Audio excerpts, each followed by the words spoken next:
Yo, I feel like I've neglected Truck Driver a little bit since I discovered Tourist Bus Simulator, but Tourist Bus Simulator has been annoying me recently, so I'm gonna hit back on some Truck Driver and just do some chilled out driving, I think, for a bit.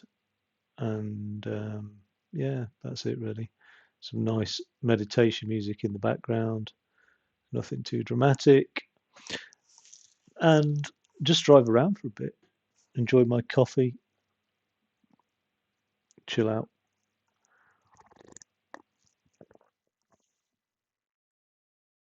Lovely.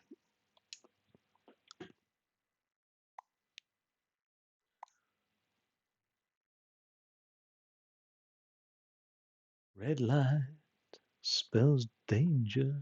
Don't run a red light, otherwise you get fined. So it says. It's true. It's been a while. Um, looks like I'm tired. Looks like the tyres are okay. So I haven't got that to worry about, I suppose. Um, but yeah, I can't remember all the controls actually. Is there a? That's the map.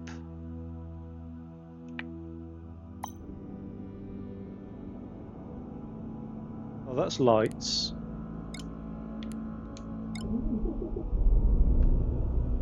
Okay. That's the engine on.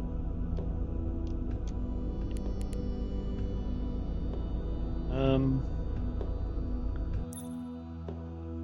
I'm not on an active mission at all. Right, okay, that's what's confused me. I'm just driving around freestyle.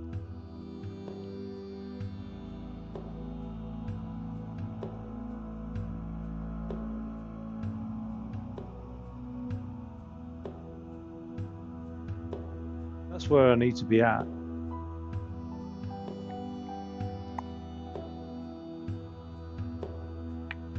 I don't think there's any fast travel in this, you know.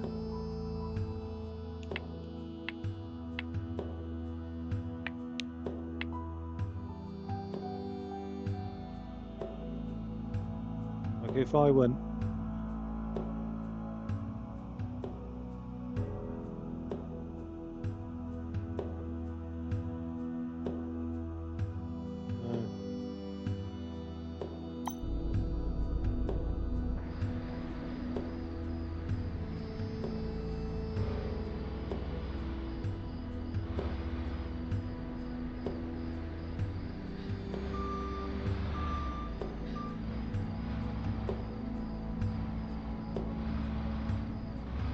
Traffic's not as bad as Bus Simulator, oh my god.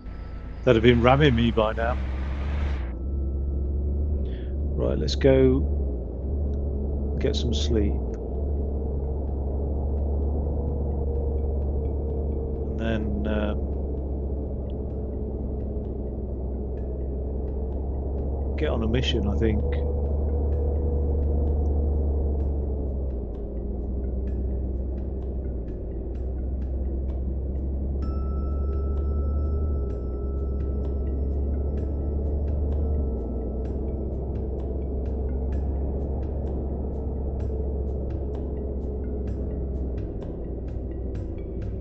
Ah, that's not how I indicate. That's me being used to bus sim. Right, let's do it this way. Let's sleep.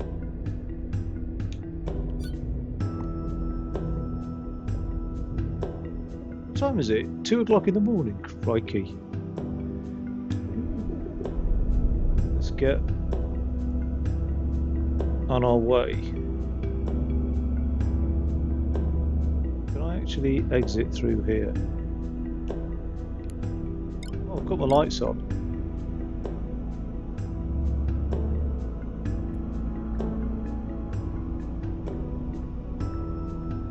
Now this was actually one of the new trucks I bought on this map. It's like a sort of specialist. Well, it's not a specialist. It's just I bought this whilst I was here on this DLC. It's a nice open window actually compared to the other vehicles I had. There's one sort of downside with trucks in that I think is a downside. I can't. Let me have a quick look. Switch camera. Okay, there's one thing that Bus Simulator has over this then. Not for passengers. Is being able to adjust your view, even though it doesn't save it in Bus Simulator. I can't zoom out as such. I can't change my field of view or my seating position. I don't think.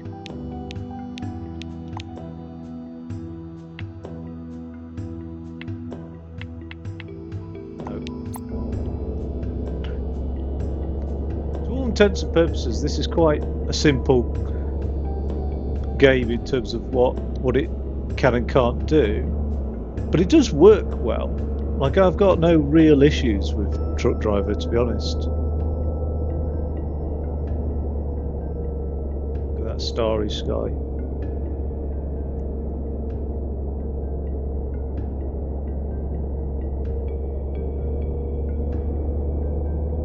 Now, I thought I could fast travel places. I must be mistaken, because there's no obvious fast travel thing on the map.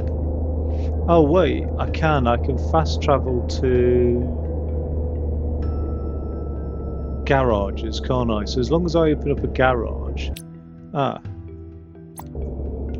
Let's have a look. Okay, so yeah. What's the zoom function? How do you zoom in and out? Right, so there is a garage there. It's about the same distance really, isn't it, to fast travel there and get to my destination. Yeah, so you sort of go to the garage and then you exit the garage, don't you? I vaguely remember now. God, it feels like a lifetime ago that I was playing this. How much time has gone into Bus Sim? Tourist Bus Simulator, I should say. I'll jump back on the island. I mean, it's a nice place, Forteventura, but I mean, there's too many glitches to make it enjoyable for me, I think. I have a low glitch threshold. Well, not really, but that just got on top of me.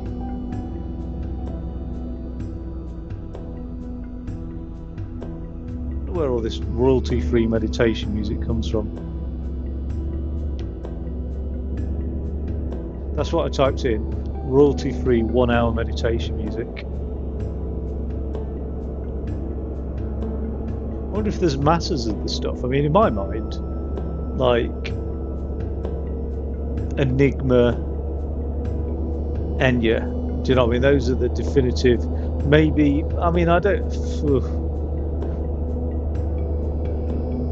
I mean, yeah, I think for meditation, maybe. Then you Jean-Michel Jarre and your Mike Oldfield are a bit less sort of meditative type thing. But that's about it in terms of what I can think of. Now, I've got plenty of like similar sort of what I always call pure moods genre of music. But those are the only names that sort of come to mind. I call it pure moods because I had a CD collection, a CD compilation of that sort of weird ass music. But there must be bloody reams of this stuff. Do you know what I mean?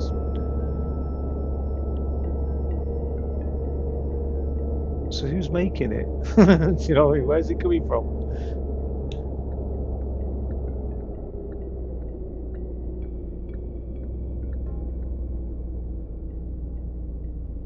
Sort of music you'd hear in a new age hippie shop. Do you know what I mean?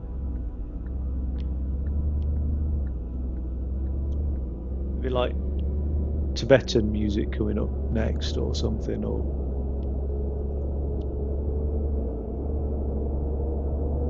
I do love all that stuff.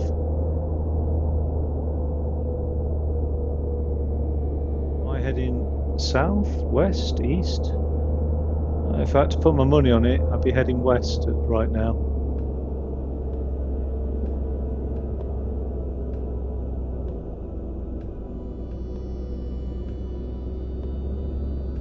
Wait.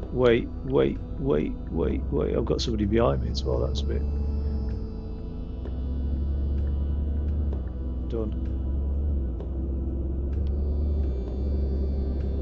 Severe storms last night across the UK.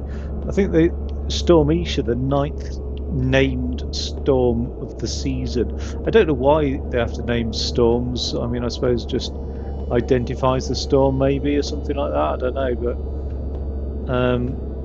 yeah, it's sort of all the other storms have sort of caused damage and a bit of havoc, but this has been like across the whole of the UK. I mean, inevitably you're going to start thinking about climate change, extreme weather events, and things like that. I don't know, but yeah, 90-mile-an-hour winds actually. Like the worst thing that happened to me was my bin blew over, an empty bin. That was it. And that was during a stream yesterday. I haven't heard of any loss of life or anything resulting from the storms, but it's never good news, is it? A storm. Oh, the sun is rising, so we must be heading east, but this is what confuses me about this. I bet you if I look on the map, which isn't that, I'm not heading east, I'm heading south. That's got to be south, surely. So, unless the map's flipped around somehow. Well, in this world of truck driver, and perhaps on this particular island, the sun rises in the south, which suggests to me one of two things. We're not on planet Earth. We are on a different planet. Can that happen? Could you have a sun that rises above the pole? Don't see why not.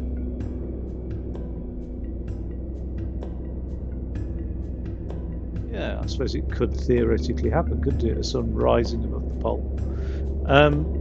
So, A, we're not on planet Earth, or the game is entirely fictional. I think a combination of both, really. Maybe we're in some freakish, like, dome on a distant alien world where everything beyond the dome is actually just barren and lifeless. And we've just got aliens that are tracking our every movement. Aliens with a particular interest in logistics. Wait.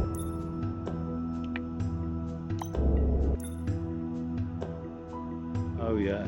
All right. I keep thinking I'm going wrong or something. I keep thinking I should be there already.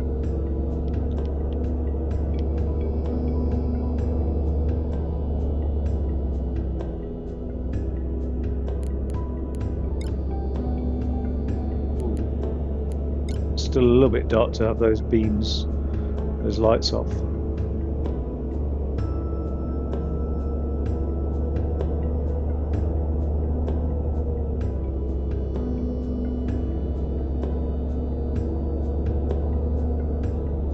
Okay, so here's this gentleman. I imagine he's quite a wealthy client actually, just judging by the size of his business and what he's been up to and things.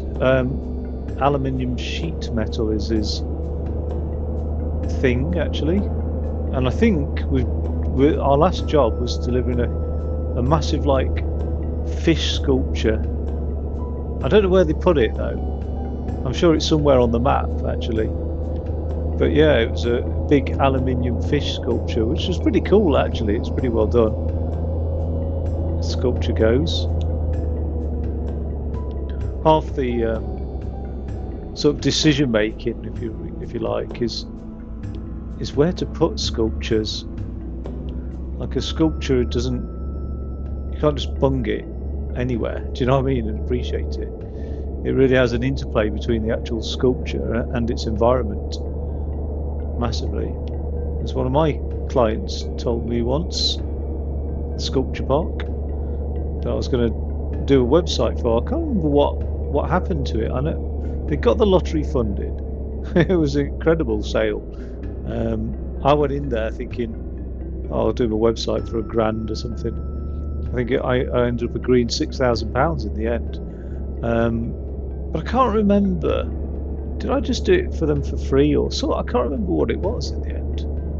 I think my car blew up. Something happened anyway, and the net result is maybe they went out and got another quote. I don't know what it was, but I saw them a couple of times, and it was, yeah, it was really interesting. I can't remember the guy's name, but he did a lot of the sculpture, and then he died, and his wife was left curator of the sculpture park.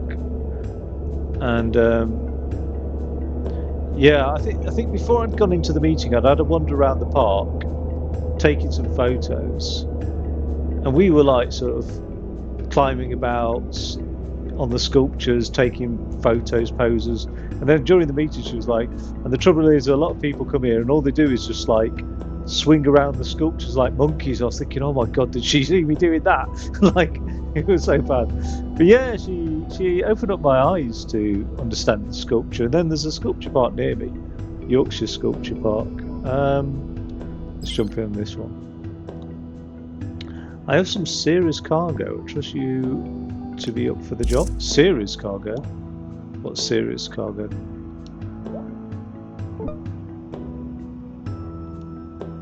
Yes, you are just in time. I need you to deliver something for me, but I also need a favour. Sure thing, what do you need? Don't worry, this favour will benefit you.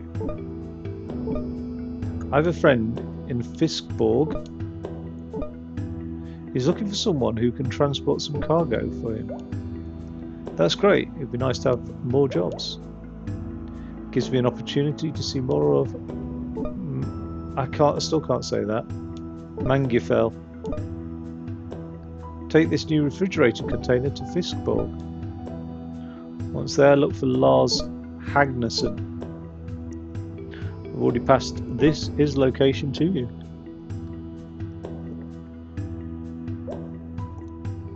I will contact him for sure. And what have you done about your elf village? Oh yeah. You had to ask. We'll keep this between us, but these tractors' engines have overheated in the same day. The construction on the new warehouse is behind schedule. Like I said before, bad things happen when it comes to the elves. It's all a bit weird, isn't it? Right, back to the aluminium factory. It's a bit annoying I have to meet him here. And then it's always over to the aluminium factory. So I don't think I've driven a refrigerated load before, so that'll be interesting.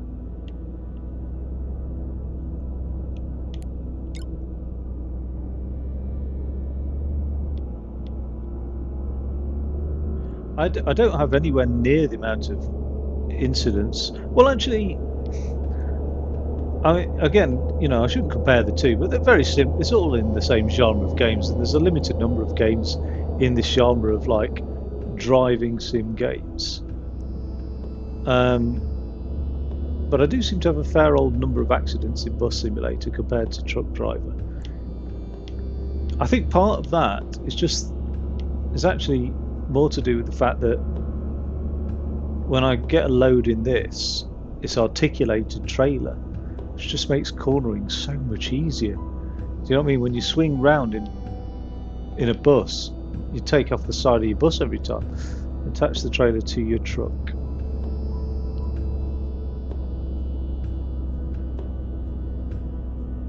Okay. What's a refrigerated trailer doing in an aluminium factory? Exactly. He's got his hand in everything, hasn't he, this guy? Probably full of like human organs or something from Ecuador. Let's get this on.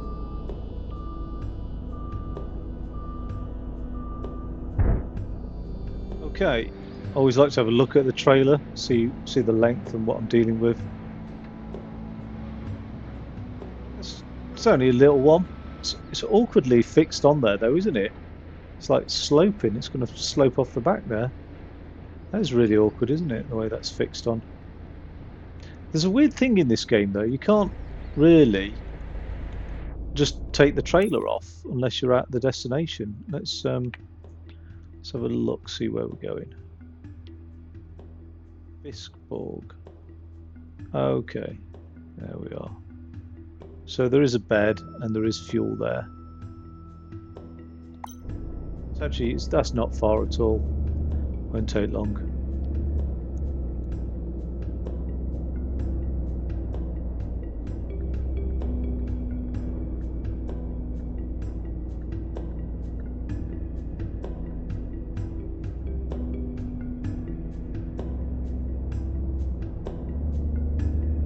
Nobody around. This island is like so sparsely populated. So it all just seems industry to me. I mean, well, I don't know. We'll see as we go this way. See what there is.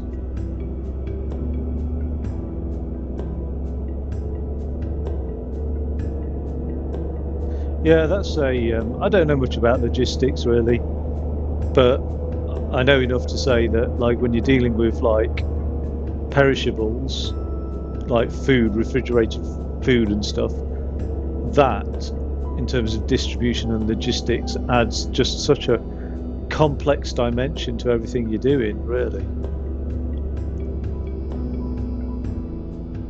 You know, it's a lot more expensive to keep goods refrigerated than it is to just bung them inside a curd inside a trailer. Clear. And then just timing as well. And of course nowadays everything's just in time, which is like being held responsible for why, when there is a disturbance in the supply chain, we end up with such problems down to no food on the supermarket shelves, which I've seen on a couple of occasions now in the last, like, within the last decade. So that's a speed camera, isn't it? But I'm okay. And that's when you go into a supermarket. I mean, this is strange, isn't it? Because there's many places in the world that people are literally starving or don't know where the next meal is coming from. Do you know what I mean? And in the West, we take things for granted. But when you go and walk in a supermarket, to see nothing on shelves is a bit freaky, really. I mean, yeah, Zimbabweans probably see that on a fucking daily basis. Do you know what I mean? But it's like, well, I'm just thinking of a particular photo I've seen in Zimbabwe that was like that. Look at the speed of those cars going around that corner. They don't slow down, do they, in Chetford? There's like, that's not been programmed at all. But yeah, when you get to the point where there's no food at the end point, that really does cause like things to become highlighted, doesn't it, in the media and whatever. And certainly, like, our supply chain is really run so, like, without any capacity, without any margin of error at all. Just in time was a huge, like, a huge change in terms of operations management and supply chain management. Actually, I did study it academically, not in huge depth, but as part of a business degree. And yeah, it is. It did revolutionise businesses. It did mean that, like, less capital was invested in stock and available for other things. But yeah, I mean, the trouble is, like, it's crazy for me, right? This is how Marxist I really am. I think it's madness that food is a private industry. Like, you know, we had public. I mean, I think it's mad that energy is a private industry, that our education in the UK has gone private. It is absolutely disgusting that our education is going to private companies. They've dressed it all up as like academies and you know, multi-academy trusts and all this sort of stuff. But at the end of the day, these are just private companies, and private companies are there to make money. They're not there for the public good. You know what I mean? Like some organisations obviously are for the public good, but and there are exceptions to the rule. Don't get me wrong, but majority of private companies are there to make a profit. And to make a profit, really, in its basic sense, you're leeching, aren't you? You're leeching value out of a system in order to make a profit. You know, if you set yourself up as a middleman, which effectively most companies are in a weird way, you know, a business is a transformative process. It takes inputs, it does some sort of transformation, and it produces an output, and that transformation is generally value added. And the inputs are essentially raw materials right through to the output, which is some consumer-ready product, if you like. And yeah, businesses are essentially all middlemen to some degree or other. You know what I mean? And as a consequence, yeah, they essentially do leech. You know, that their whole point is to make profit. And anyway, Just in Time was all about making profit, and profit generally comes into conflict with the public good, because you're operating more efficiently. To make a profit, you have to operate with some degree of efficiency that enables, at some point in that chain, for you to walk away.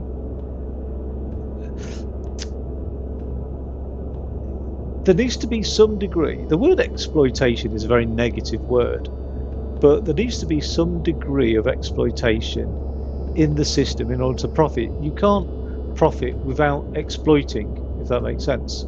Like if you're manufacturing aluminium sheet metal, you need to pay the workers less than what you're essentially selling it for. You need to exploit the workforce in order to turn a profit. And I don't mean that in the negative sense of what we tend to think of exploited workers. I mean, as in take advantage of. You know, and the way the way that that's done by businesses is being in a position of power. You know what I mean? If workers were in a position of power, they could band together, form their own cooperative, and do it that way. But it's the position of power that enables businesses to be able to do that. But anyway, yeah, Just in Time is really not, when it comes to food, is really not good for the public. But because this is a private industry, that's then becomes very difficult to put sort of regulations in place that are best for the public. In fact, any private industry will inevitably just become absolutely burdened by regulation if it's operating with the public good at heart, I believe, anyway. Because, like, you know, they sell off all the bloody water companies, right?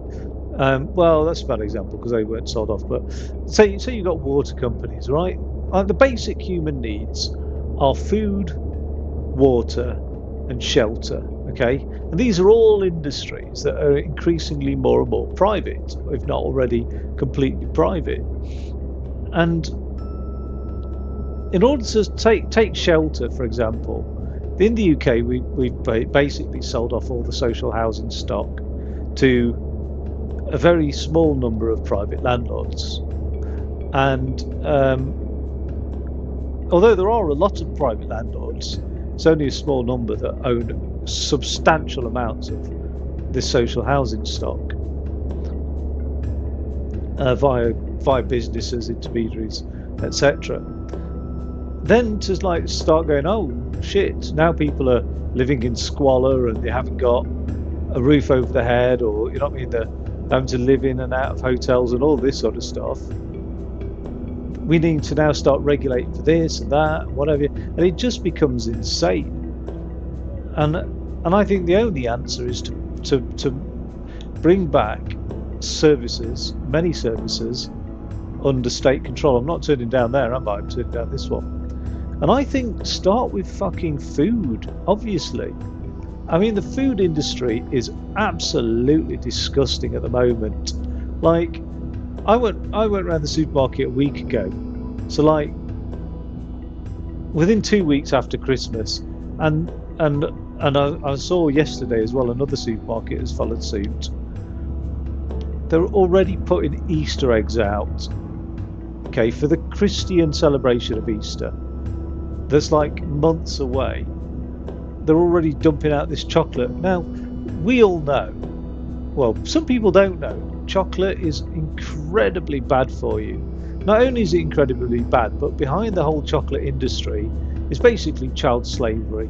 And no, no matter what the bullshitting Cadbury's and all of them say, they've got anti-slavery thing. No, all they do is they just detach themselves from the slavery by saying, "Oh well, we don't employ slaves. They just sell us the chocolate under our terms." You know what I mean? It's an evil industry, and the food industry is absolutely rotten.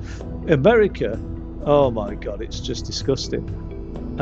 But in the UK, it's getting that way. It really is. The EU does fight hard for its member states for the food industry, but the UK is no longer part of the EU, so we don't have that sort of protection. But yeah, it's pretty bad, and the shit that you see in food in the ingredients list, it's like, oh my God. But everything like Greek yogurt is no longer Greek yogurt. Do you know what I mean? And they use Greek style yogurt. Do you know what I mean? Or mayonnaise. It's nothing like what mayonnaise is supposed to be. The crap in that is just unbelievable. The amount of shit that these companies put into products to not have to put in the actual decent stuff is just crazy. And consequently, the amount you have to spend to actually get a reasonable, healthy product nowadays is just insane. Let's go this way. Whereas when I were a lad, it was all organic. Do you know what I mean? It was all organic. It was all healthy. And nowadays you have to pay an absolute premium to get to that stuff. So I think a lot of these industries really need to come under the state, because people can't be trusted. Companies cannot be trusted. Like shareholders, PLCs, there's no room for morality and ethics. Oh. Okay, let's just detach that. Stamina's low, it says, which is a bit concerning. I'm going to end up. Let's just skip through the shitty dialogue before they start going on about elves. And what's this here?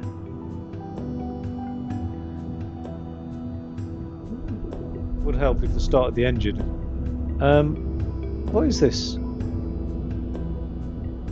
More jobs? Okay, let's see what we've got. Race to the restaurant. I hope you're competent. Right, I'm going to go and get some sleep before I start all this, because I know where that goes. If I end up starting that job and I can't get any sleep. So turn right out of here then, is it? Can't see how to get out onto the road though. Is that the road over there? Oh no, it's that way, isn't it? God, I wish we had Corbyn leading the Labour Party. It's so disgusting, Keir Starmer. I'm so disappointed. I'm so afraid that we're just going to see no political change in Britain. I mean, at least, there's a lot of European and countries and states in America that are just outright headed towards fascism. Like, at least we're not down that route. God knows why. I wish somebody would do some sort of sociological analysis as to why the hell so many countries are going right wing again. Like, what's that all about? It's quite disturbing. Like Italy, do you know what I mean? Like, it's quite disturbing.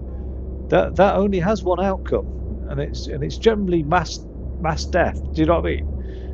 Like, it's just inevitable. Just it takes longer to get there, depending on how extreme these parties start out.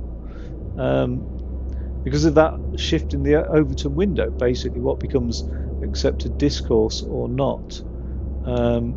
So if you've got a right-wing government, suddenly those more extreme right-wing things become more acceptable policies. I'm going to go to bed over here. What about fuel? I think we're all right, actually. That tank should cover half the map. This is a weird place to go to sleep, isn't it? Oh, is it a truck stop? Oh, it is. Okay.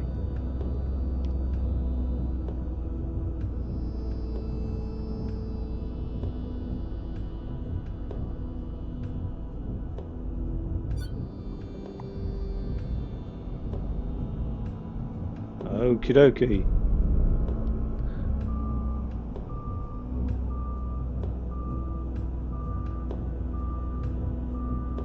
It's quite strange, actually. I wonder, like, you know, I come out with quite a lot of opinions in certain games, I suppose, because I haven't got time to think and talk in other games.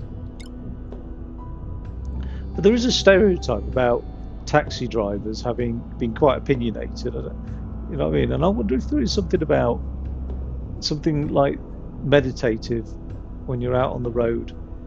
Wait, is this a one-way system?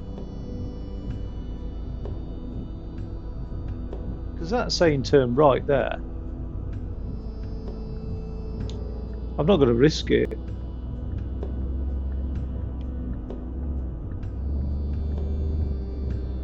I'll just drive round.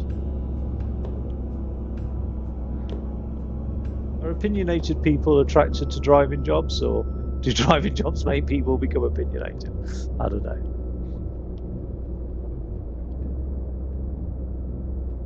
Yeah, it's pretty bad in the UK because our only opposition to the Tory government, which are pretty bad. Basically, the Tory government, the Tory party is there to, and this was its historical basis. Its historical formation was essentially there to protect the interests of the wealthy in Britain, and that's exactly what it's doing.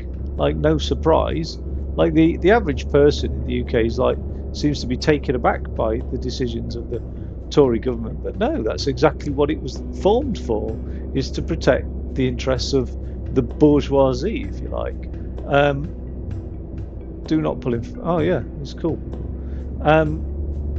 So our only opposition to that is the Labour government, but the Labour government has been moved to the right by a underhand process involving the media. This isn't like conspiracy theory. This is really just what happened, basically. And now we've ended up with a figurehead in the Labour Party called Keir Starmer, who is effectively just another version of any Tory party MP, if you like. He ousted Jeremy Corbyn, and the guy's just horrible. Like, you know what I mean? Like his views on Israel's genocide of the Palestinian people is just disgusting, really.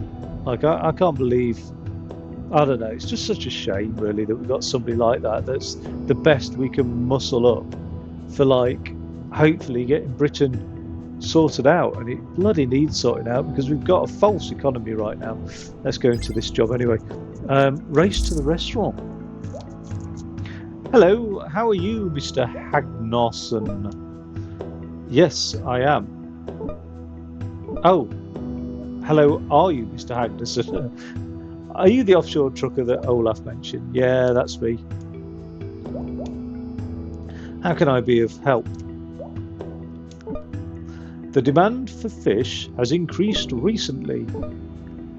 I'm in need of more people to transport our cargo, and I'm in need of more work. It is a perfect match. Okay, let's try something. Just deliver this fresh fish cargo to the something restaurant in time. If you don't mess this up, I will have more jobs for you. Understood. Don't mess this up.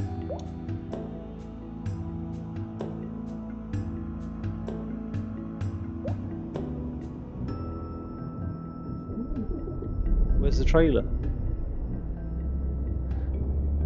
Most times that like a driver seems to get blamed for something going wrong. And again, I've got enough insight into the logistics industry. I did work in logistics for a horrible company called Nestle. That didn't last very long. Once I found out what a bunch of bastards they were, but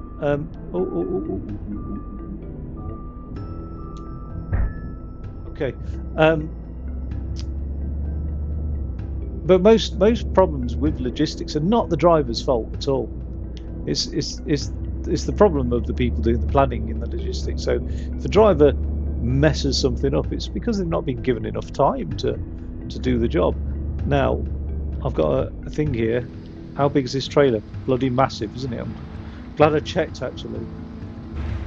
So I'm gonna have to be swinging out wide on this one, which is no bad thing. There's nobody around on the roads at all, so.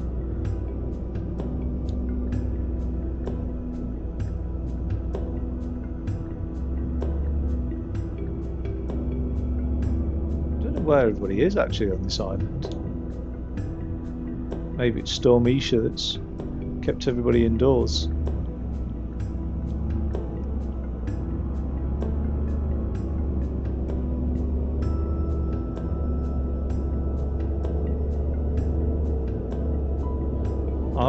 I think I've made every time job. Some I've had ample time. Others I've just been like really pushed. He's pulled out in front of me deliberately, hasn't he? Oh, I better wait till I pass this speed camera before. Wait, what is the speed limit? 30. Here we go. Oh god, this is going to be a close one. Flipping heck. Get a move on then. Is that my horn? Sounds terrible. Well, the van's put his foot down. Fancy putting his foot down as I'm overtaking. What a little fucker, eh?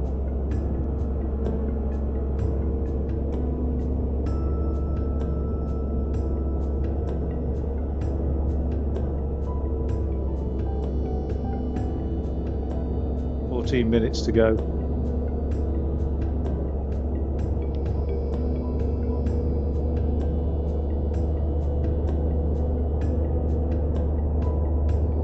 Okay, here we go. Should I be risking my HGV license just to get this fucking truck of crabs or whatever it is on time to this restaurant? That is a rush. I used to buy last year a type of soup. It's I can't remember the name of it now. It's a very pungent fishy soup from a car boot near me, like a car boot market. And that guy had a big refrigerated truck. It wasn't that big, but I always remember thinking, could you sell these off for next to nothing? And I can't believe, I just couldn't see how they make. Quite often at car boots, I'm thinking, how do people make money? Like, I don't know. I really don't get how, like, the cheapness by which you can buy things. How people make any money, I don't know. But yeah, he sells all sorts of stuff out the back of his. Not many people would buy these. I think is it clam chowder? Maybe that's what it's called as a soup. I don't know. Something like that. Absolutely incredibly gorgeous. Made for restaurants. It's like made to a high standard, definitely, because it's one of the best I've tried. Have it with a crusty bread, and it's absolutely incredible. And it's only in a small pot. You don't need many. You don't need much of the stuff, really, to just be overwhelmed with it. And the aftertaste is absolutely beautiful. Coming off here, it is an absolutely pleasant drive, truck driver. I'm so glad I've picked up this title again today. Compared to Bus Simulator, it's a beautiful drive. There's a lot of like hassle in Bus Simulator, but this seems to be hassle-free, really. Got to be. I mean, I've come off the main road, so I've got to be approaching the destination now, surely.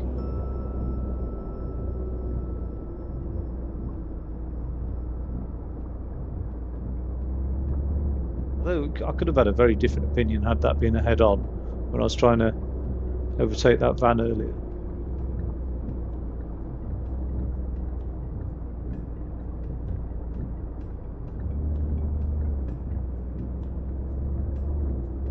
There we go. Oh, it's stormy weather, isn't it? I wouldn't be able to stomach living in a place with so much rain, you know what I mean, almost daily basis. And there are a few places in the UK that are like that. Manchester is a rainy city. It's infamous for its rainfalls. I think some of the worst in the UK. Scotland as well. Many parts of Wales, and these are beautiful places. Just make sure that trailer's okay. And I mean, I know I'm waterproof. I do have all the correct gear, and I'm happy enough hiking out in the rain, but I think eventually it would just get to me, too much rain. I do love my sunshine. I think that's what I'm built for. Go to the restaurant. Okay, so what is this little area here then? Now I don't know where that trailer needs to be, so we'll just drive around. Oh, easy enough. How much bloody fish is this restaurant ordering?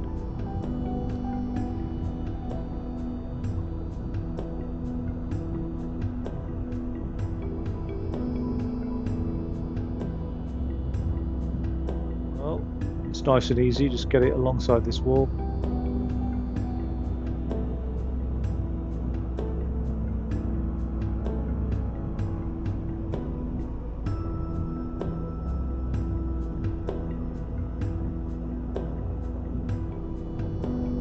Sort of tempted to settle at 90.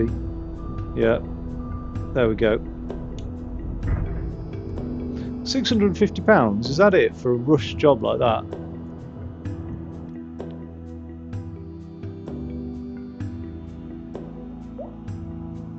Delivered the fish cargo just in time. Good job. Hope you didn't cut it too close. Show up when you can, and I'll have more jobs waiting for you.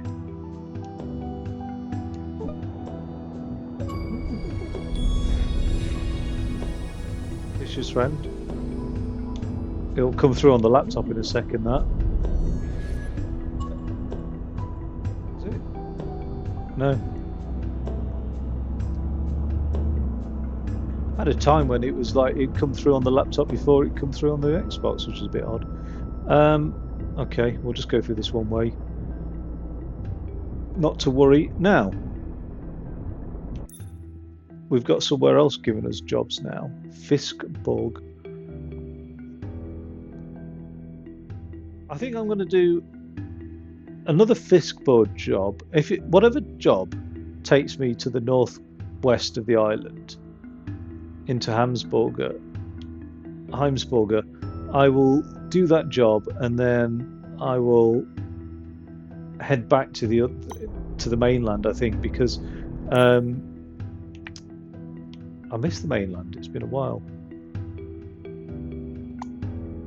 Now, I don't know why that's all gone white like that. It was a bit confusing. I'm okay for. Where am I going? Let's go this way round.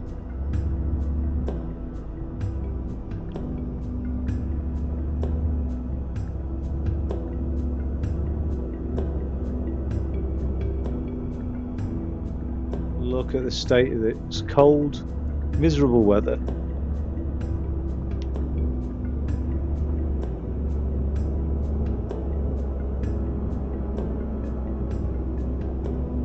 Well, that was a little successful timed run. I don't know how much time I had to spare, but I think plenty, really.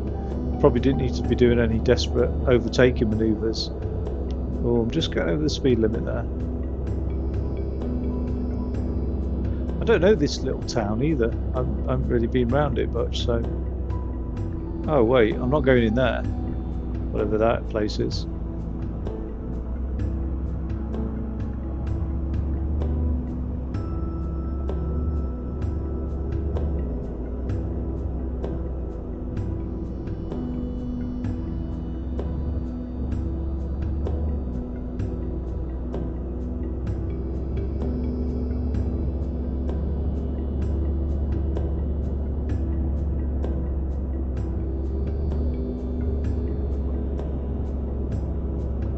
I'm okay for fuel.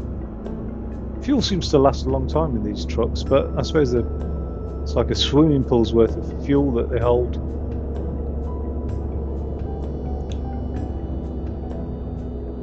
And oh my god, trucks are so efficient. Like the technology, like, because when you look at an operator's cost of ownership of a truck and just the entire operation of getting goods from A to B, fuel is such a substantial portion of that. So of course, a few miles per gallon savings left, right and centre can make a huge difference to the bottom line of a business.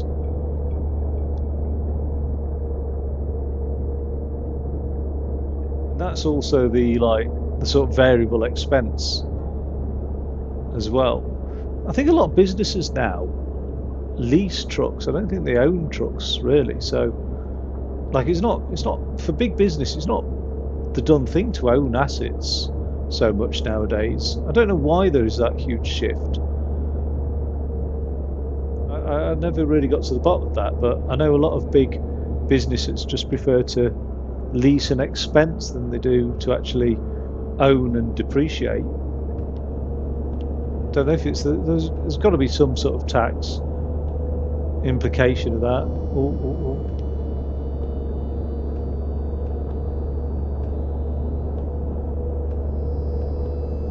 But even down to property, it really surprised me that like a multinational I was working for just didn't want to buy land and property.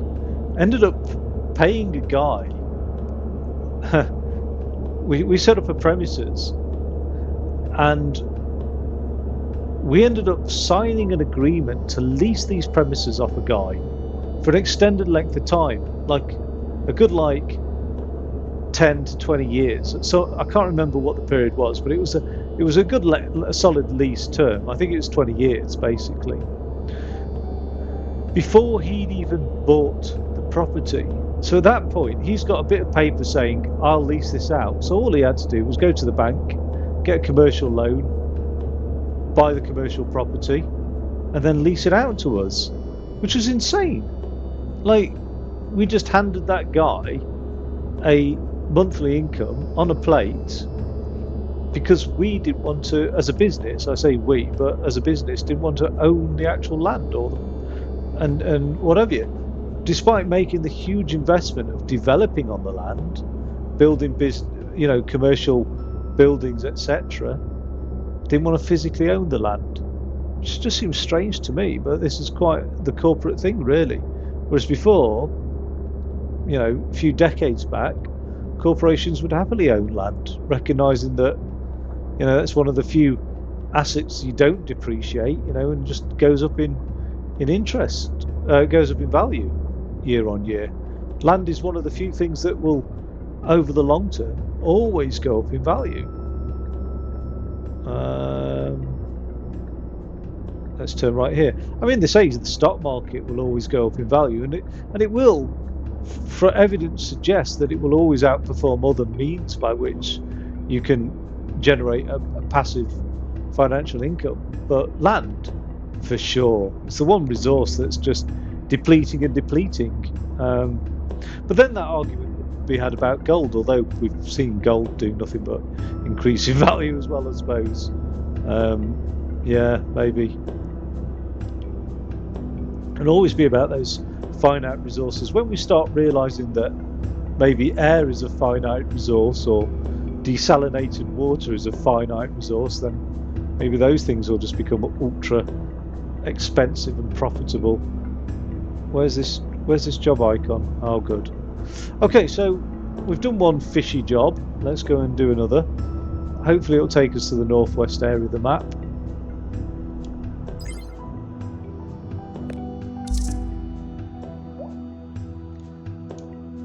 What's he wanting here?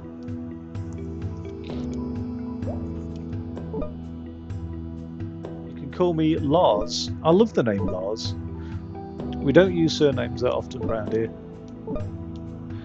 And yes, we have another cargo. This time, I need you to take a cargo of frozen fish to the Vitnin market. Ooh, looks like a nice scenic road trip. Yes, it is. It has its charm, and you can go through the mountains or by the sea. I guess. Listen, just use the sat-nav to show you the best route. Sure, I'll use the sat-nav. If you don't mind me asking.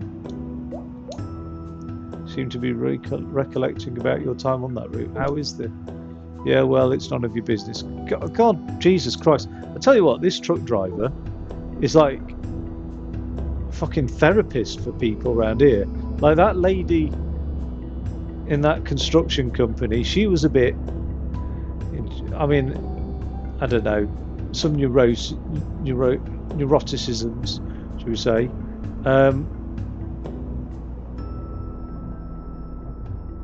And the other guy, yeah, everybody's been a bit off and odd, and this truck driver just brings an element of calm to everybody's shit.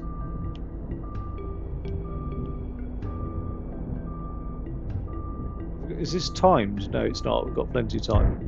Cool. Okay, so where are we going? Oh, Vitnin Market, but can't see anything on the sat nav.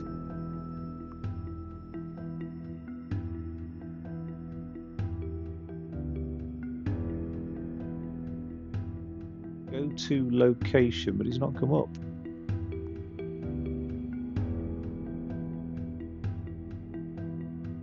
There's a Katrina now on the map that wasn't there before. Where is that? Where's Katrina? Katrina Svindalter.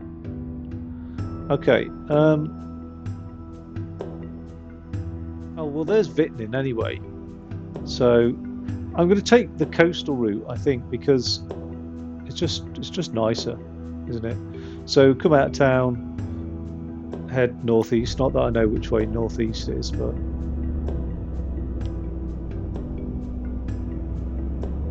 oh, I've got to look at the size of the trailer. It's a not too big a trailer, is it? Shouldn't have many issues with that. Around the corners.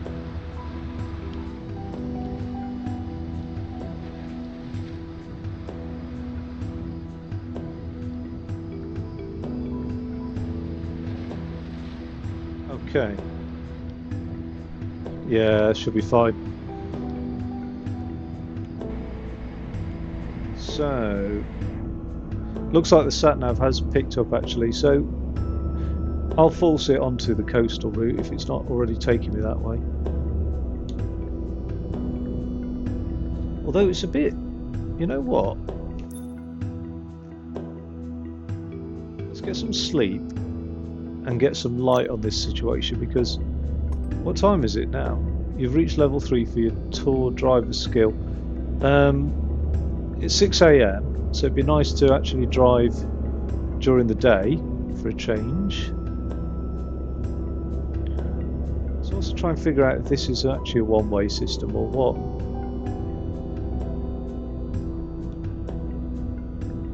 Can't be. But that... yeah, go on then. Dankeschön.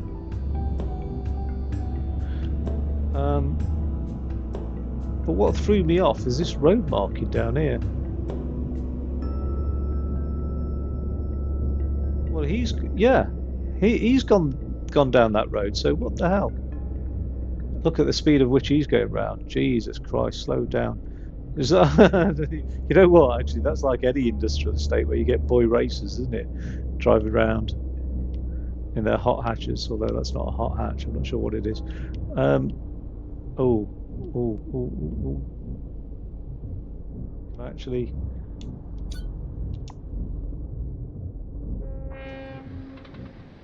Yeah. How am I gonna? He's still driving round.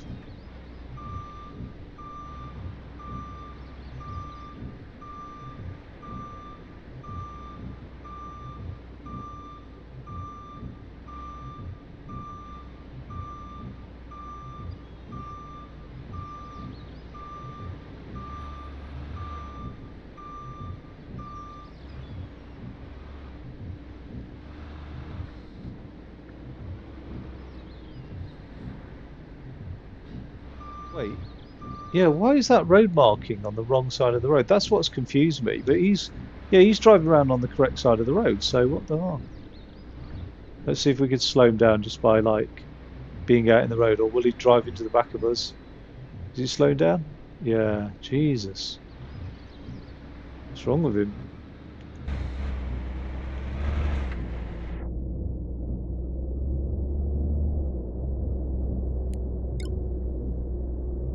Our local police force has just done a like find like I think about 160 drivers in one session for all their disruptive behaviour.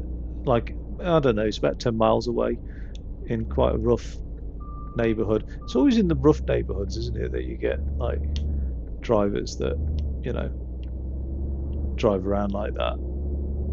I don't know. It's just I know it's very like a middle class perspective, but it always is, isn't it? Is it always in the rough neighbourhoods that you get these horrible dogs that maul people, and you know what I mean? Like, it just sorry, but that's statistically where it is. People make generalizations about race, but actually most of the generalizations you can make that actually do have substance to it is socioeconomics. Do you know what I mean? And anyway, but yeah, so they arrested 160 dodgy drivers, but not arrested, fined. But I think the penalties should be much more severe. I think if people abuse the roads, I think get the license off them. 5 years. You know what I mean? We've got enough cars on the road. We don't need more people that don't value human life to be bombing around. And besides, why don't they just get a day on a track? A day on a track's not expensive. Why do they have to do it on the public roads? Well, I suppose if you haven't got any money, then. But if you haven't got any money, then why are you burning fuel? Oh, I don't know what it is, but I really don't like seeing boy racers around. Never have done, even when I was younger. And you know what I mean. Like, and I appreciate cars. You don't have to not appreciate cars. Just don't like boy racers. I think they're horrible. We had a supermarket. This is where like families and children are like going back and from the car. Do you know what I mean? Children don't look around. They just don't. You know what I mean? They get a trolley. Parent leaves them with the trolley. They just turn around, run across the road, put the trolley away. They just don't think. They just don't look around and stuff. And these boy racers are revving around there, and it is intimidating. And I just think, yeah, it's like it's antisocial, blah blah blah. But then again, I think the trouble is nowadays the police are absolutely, if they were to really pick up on antisocial behaviour, they'd be absolutely bogged down with it. You know what I mean? Their focus has to be crime. But we need something done about antisocial behaviour because it does get out of hand.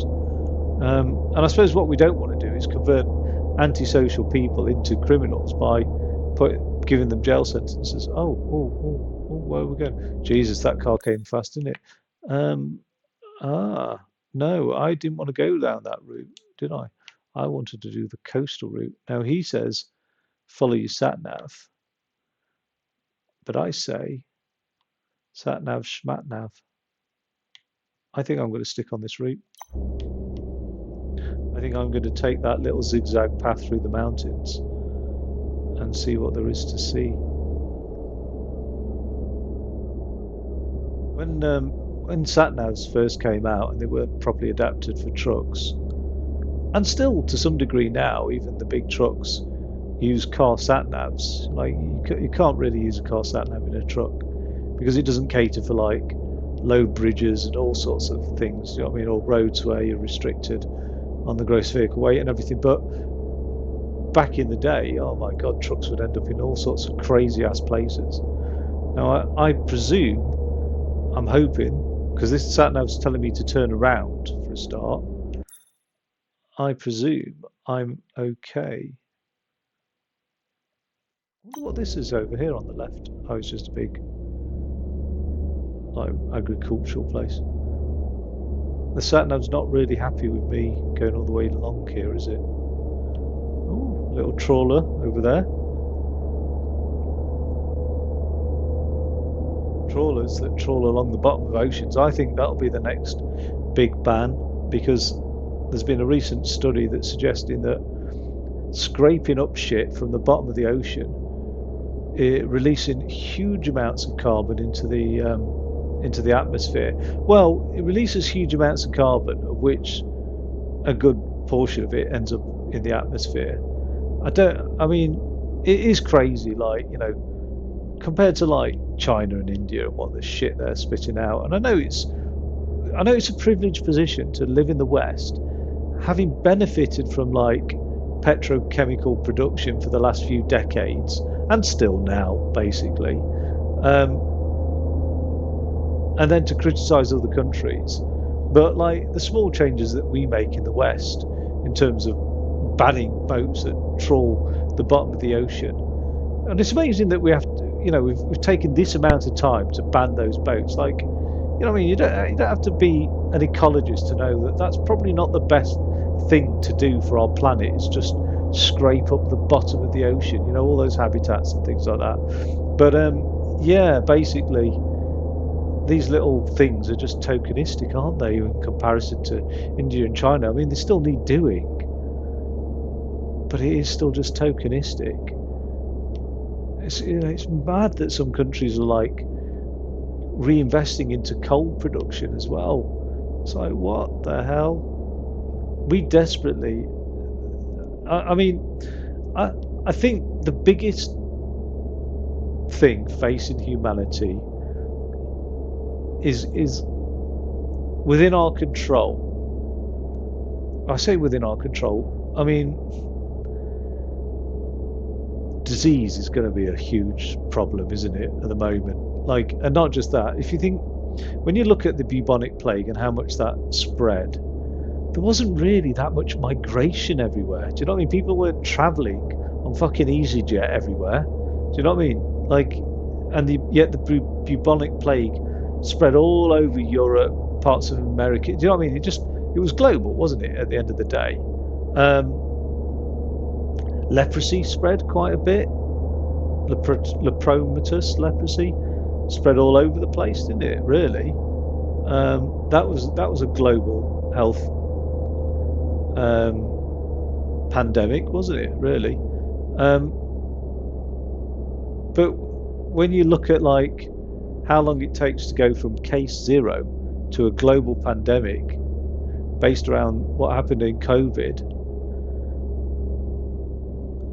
Like, yeah, disease is a big threat to humanity, but I'm sure that's something we could potentially cope with. Whereas I think the environment and global warming is genuinely of a huge concern. Like, there's no point in like sleepless nights, although I'm sure there's plenty of scientists out there, climatologists, etc., that probably do have sleepless nights because they really do see the data and think, oh my God, we fucked it. Do you know what I mean? Like, but yeah, maybe there is a point of having sleepless nights. But I do think that is something that we really, as a species, need to address. And I think the answer to addressing that has to be energy. I think we're in an energy crisis. We are absolutely exhausting our fossil fuels. We're turning agriculture to like oil production, which is madness, really. Fields that could be used for growing food, we are now growing fuel, biofuel, and all of that has been, a lot of that is shown to be a big con, really. So energy is the way forward. And really, the only sustainable thing is is nuclear fission and or nuclear fusion. And being as we're not there with nuclear fusion, it has to be nuclear fission. Some Chinese company at the moment is releasing a battery, just a 3-volt nuclear battery, which other companies have tried to release over the last few years, like unsuccessfully, because nuclear batteries don't really. There's no real wattage. Do you know what I mean? You're talking about microwatts, not watts of power, or milliwatts maybe. But yeah, it's just amazing that like we know that nuclear is the answer for like small batteries, because that is going to be the big ecological crisis.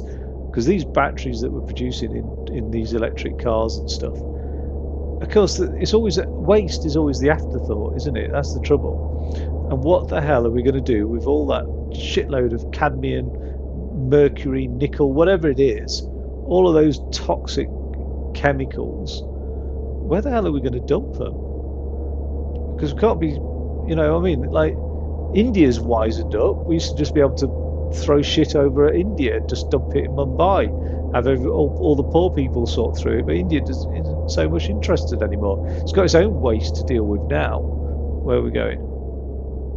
So yeah, we're going to have an issue with batteries, I think. What's really strange is like I've heard of cases where people have bought £30,000 electric cars, had the batteries needed, you know, the batteries needed changing, because now's about the time that these batteries really are coming to the end of their life on the first few cars released. Batteries needed changing, and dealerships quoting £30,000 for the batteries, which makes the car worthless. And it is, you know what I mean? All the value is essentially in the bloody batteries. It's madness, really. I also wonder if that's what we're going to. People have been stealing catalytic converters, which always seems to me to be a lot of effort for like the reward. Do you know what I mean? You're not, you know, like you're just getting an angle grinder out, parking up on somebody's driveway, getting under a car, and taking off a catalytic converter. You know, you need a skill set to know what you're doing as well. All of that just for the few quid that it earns you just seems a lot of effort, really. You know, in terms of like going to prison as well. Maybe they don't. Maybe that's why maybe it's not that much of a risk. You know what I mean? But I wonder if stealing car batteries is going to be the next big sort of automotive crime area. Now, no, I'm not in a rush, am I? So just take my time. Take my time with this. I'm only 2 minutes away, a mile away. It's a reasonable drive. Like, I don't know if that. I doubt this would have been the quickest route via the sat nav, but it was a nice country route anyway. Coastal.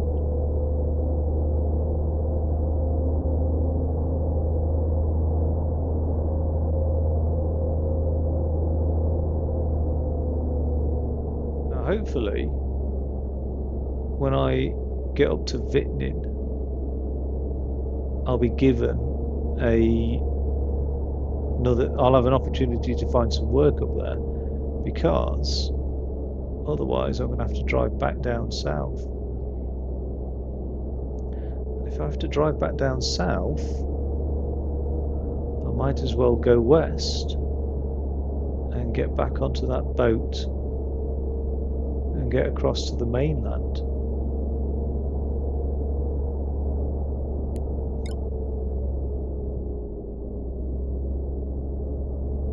Weird that I can't. This truck I've bought is an automatic truck. There is no ability for manual gearing. If I want a manual truck, I have to buy a manual truck, which is odd.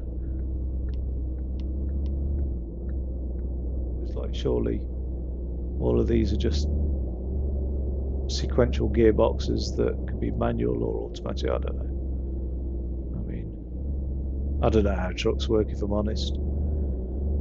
I don't think anybody would want to drive a manual truck though, because there's, you know, you can have like 16 gears in a flipping truck. It's crazy.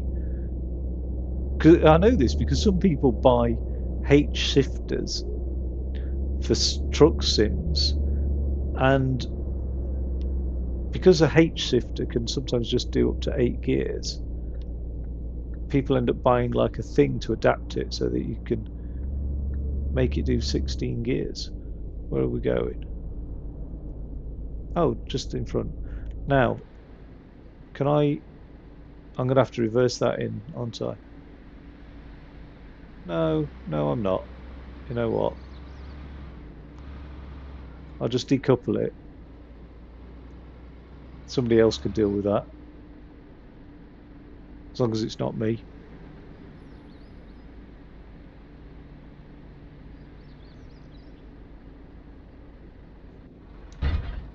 Okay, 775 squid.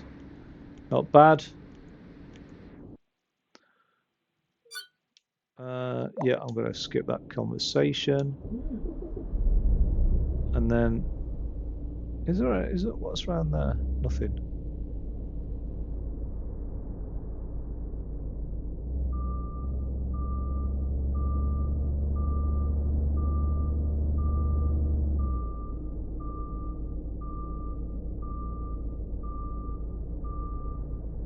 Okay.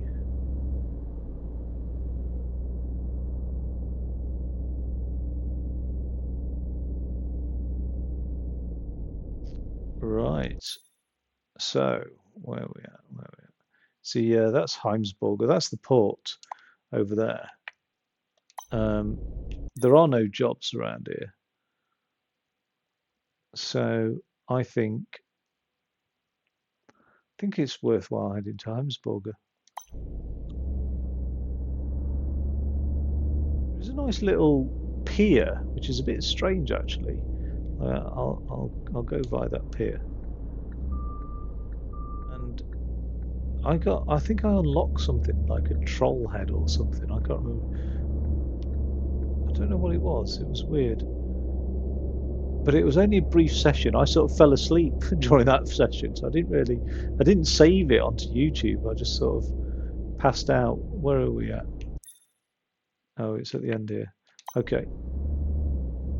It sometimes happens with these sim games. I just sometimes it just makes me feel bloody hell. Makes me feel really tired because they are essentially dull. Like there's no fucking doubt about it.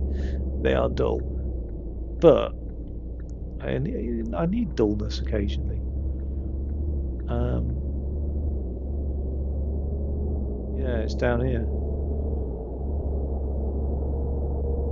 During that bus simulator, oh my god, I've had some sessions where I've really fallen asleep. I had one session where I crashed 23 times on a journey because I just kept falling asleep, like at the wheel. It was crazy.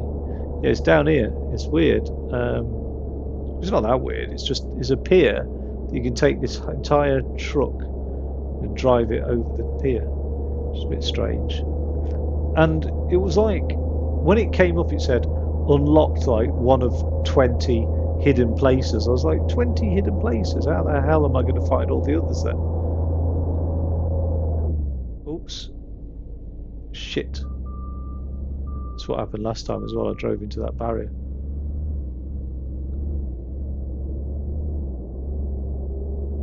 Okay. So yeah, look at this. How weird is this? You just sort of drive down here. One thing I do like about Bus Simulator is that you can get out of the bus and walk around. I mean, you have to be able to like unlock certain areas. Whereas in this game, you're sort of like you are part of the truck. Yeah, it's a nice little pier. This is the eye. I mean, I think looking at those like the slats, do you know what I mean? I think you'd be in the sea by now in the truck this size coming down this pier, but it's held together well. Right, I'm gonna have to take this truck to the garage now and get it repaired.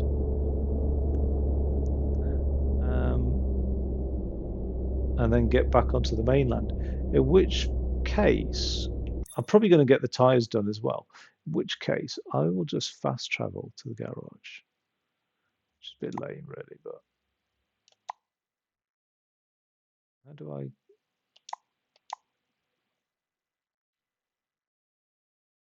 Can I not fast travel to the garage then? Oh, I can because I just go this way. That's a bit weird. Yeah. Go to that garage. Oh yeah, yeah. I forgot about. I've got this truck, haven't I? It's an ugly truck from the outside. I think this truck. Is that what I'm in? The Quest Endurance must be. I don't own the Venture Easy Travel. Oh no, I do own it. Okay. What do I have access to? Wait, what am I in then? What's that truck there? Oh, I have to purchase that one. That's 11,000. Those are manuals, so stuff that. And those are locked. I don't think they're locked behind a paywall. David Sung's to doing the right thing to buy that. Okay. That's a bit strange. That's got that middle wheel on it, but it's not a sleeper cab, is it? Or is it? I don't know. Don't suppose you could tell.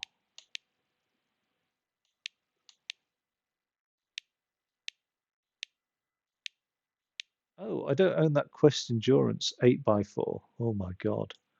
Let's buy that. We deserve it. Oh, 17,000. Oh well.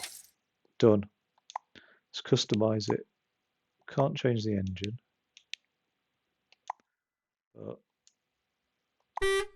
I'm not having that. I'm not having that. Jesus.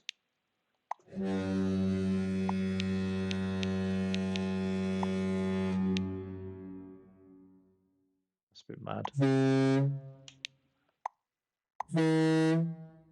That'll do. That'll do. Right. That's now equipped.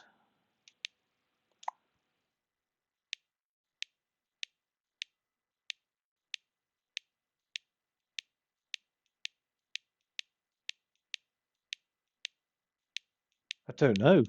Like, let's just get the cabin XL. Might as well. And oh, you can improve exhaust then. Oh, I didn't know that. Right. That. Do you want to leave the garage? Yeah. So that's saved me having to put new tires and everything on the other truck. Oh, I don't know what this truck's going to be like to drive. Might just be too big for everywhere.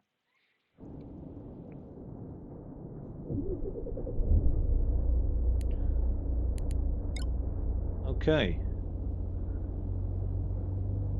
I've only got £125 in the bank. I'm going to need to get some more work done.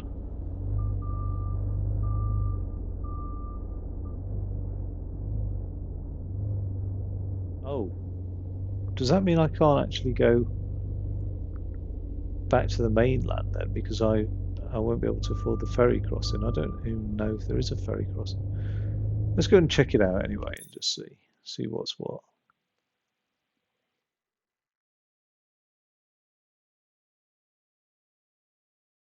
I don't know how to get in there, you know.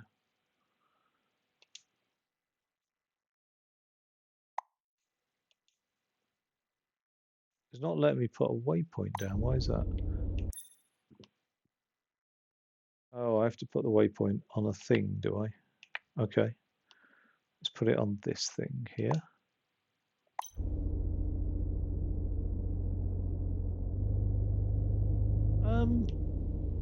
Visibility is okay in this truck because I'm not bothered about the height on the window. Oh, damn it. Why did I go left when it's so obviously turn right? Um,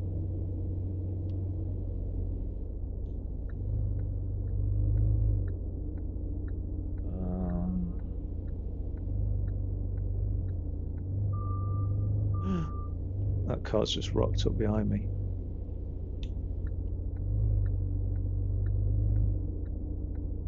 Okay.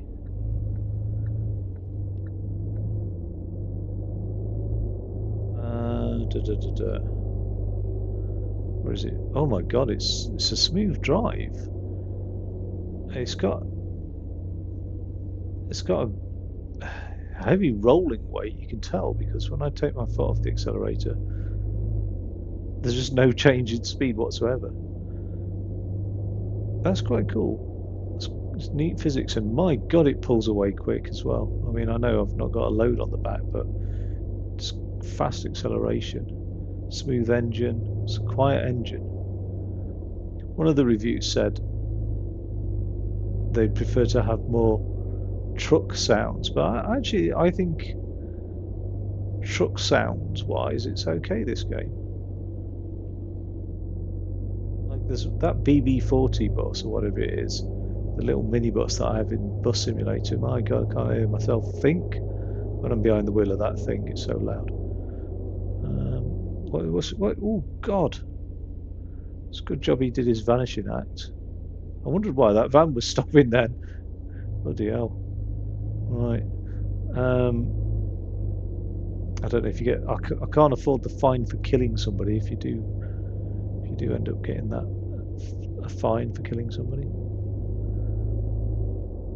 You're starting to get out of fuel. Oh, I can't even afford the bloody fuel. How can I? Fucking dealerships. Unbelievable, aren't they?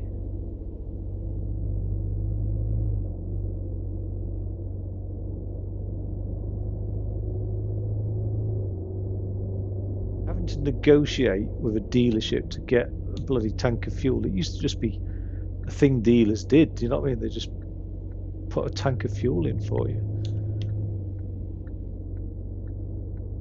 I returned a rental car to a business. All right, it was paid for by the business I was working for, but with a full tank of fuel. Oh my God, it really agonized me to do that because their thing was like it doesn't matter about the fuel. Here we go. So every last penny spent on fuel. Wait, I've got into the minus numbers. That's not good, is it? But it's not penalised me. Am I now incurring overdraft interest or something?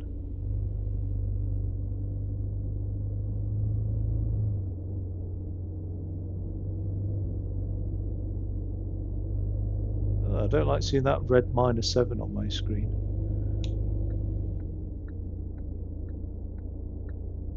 Yeah, this business was weird. They had no policy regarding fuel. Now, you know, most rental places they give you a full tank and they expect a full tank return, and that just sort of ends the discussion. But this business was like, doesn't matter, bring it back empty, bring it back full, doesn't matter. And I always thought, I know what. Well, don't know if they do this, but if people like me forgot and just left, just filled it up, because you just fill up cars without thinking, don't you? Really, you just fill it up. You don't start going, oh well, you know what I mean. Anyway, well, it was stupid anyway. I filled it up, but then I could have taken that back and they could have just siphoned it out or charged the next person, or I bet they were doing something with that to make money, because it just seemed a bit strange to me that where is this thing? Where do I go to get the boat? Oh, it's round here, the icon. Wait, there is nowhere around there though, is there? Or is that? There we go. I was umming and ahhing about this DLC. Oh, it's so sad buying the DLC. Right, Kustenberg. I couldn't remember the name. I think I've got free travel actually to Kustenberg and back.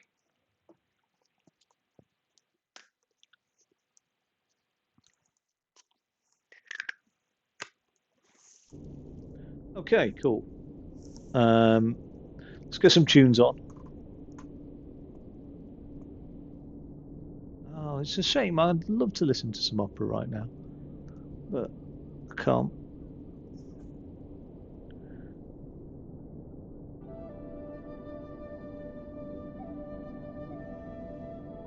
There we go. Da, da, da. No, I can't remember this map at all, but we've got, oh, this lady here, the one that I said had a few neuroticisms.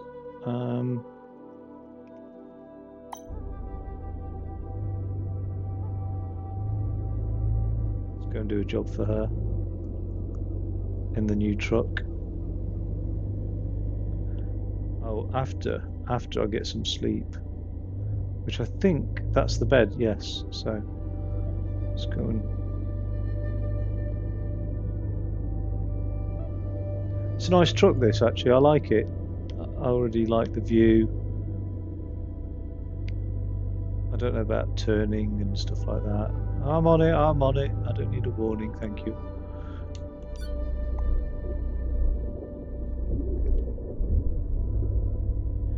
Okay. Let's see if she's got some work for us.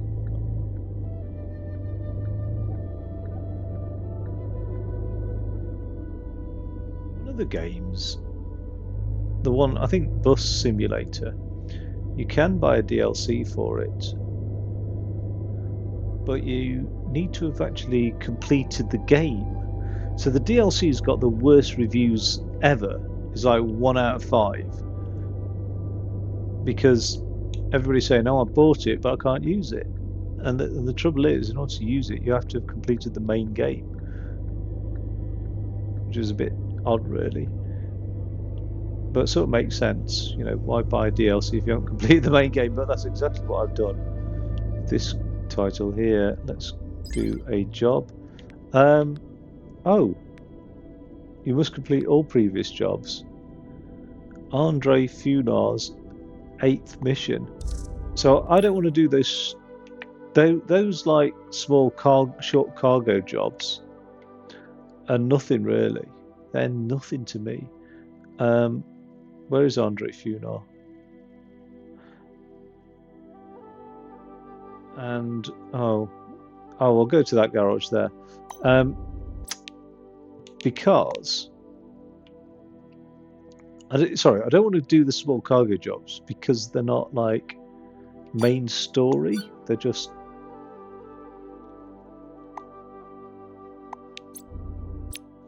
garage. Oh, I'd have to buy the garage. So because I'm piss poor broke, I've got no choice, have I? I can't remember if Northern Plains is doing work. David Sung. Let's go for David Sung and see if he's got some work for us. Though I'm feeling rather peckish right now.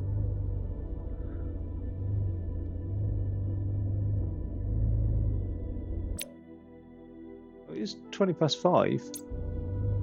We'll do this one last job and then I'll go and get something to eat.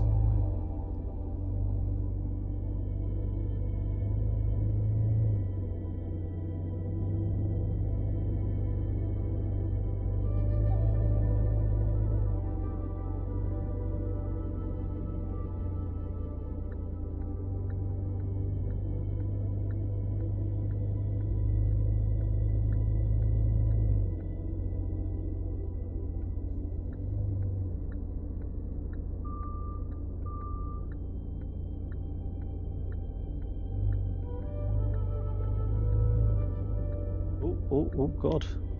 God, this is quick. It is rapid, this truck. It's powerful.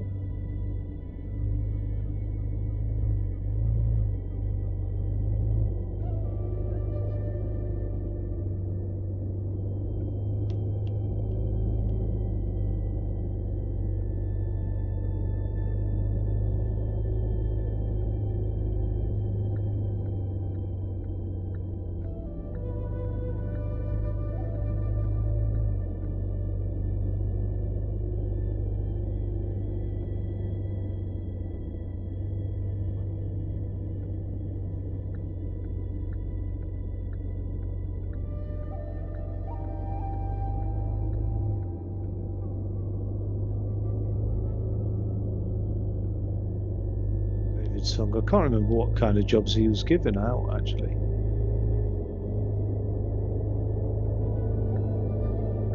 Hopefully not timed. I'm not a huge fan of timed jobs. They make me do silly things, like overtake on blind bends and stuff.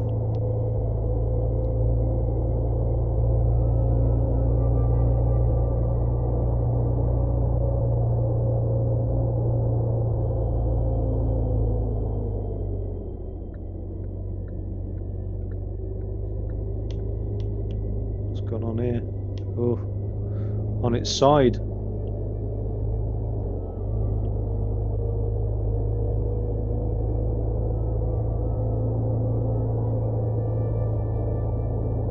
I'm surprised I'm not coming off there.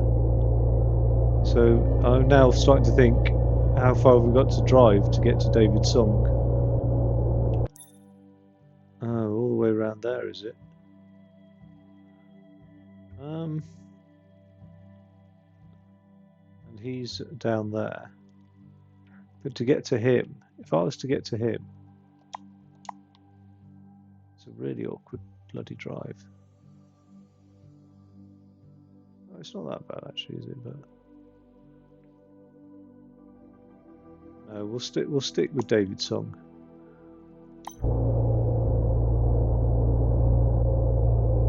It'd just be annoying if there's no work there for me.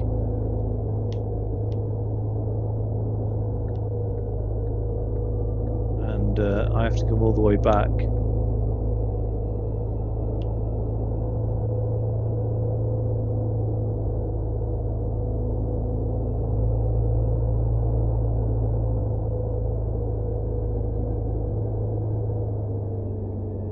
This thing is rapid, actually. Feels it. Might just because I'm not driving it with a load, and the last truck I drove had a trailer on it. Oh, not in the short distance before I got to the garage, I suppose, but it just feels fast. But it's got loads of wheels on the bottom.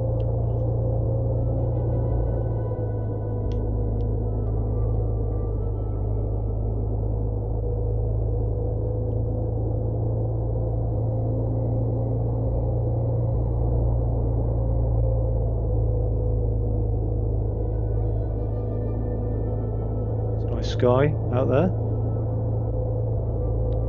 beautiful reds, little fluffy clouds by the orb. Beautiful song. What are the skies like when you were young?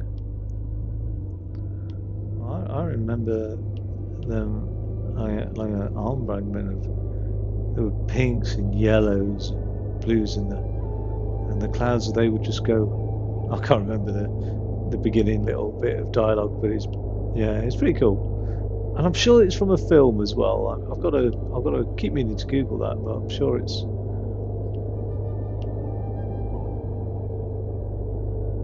Ryder, maybe Winona Ryder. I don't know. Could be wrong. Oh, I remember coming along here.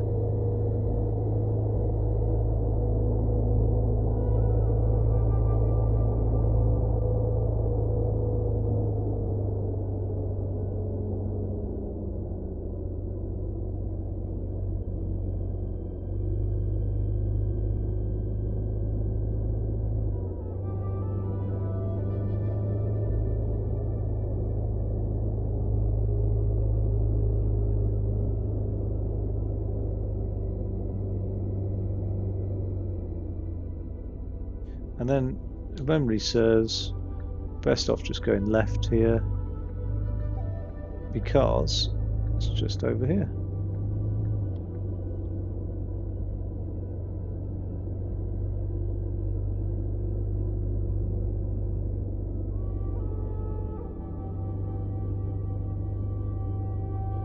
Okay, there we go.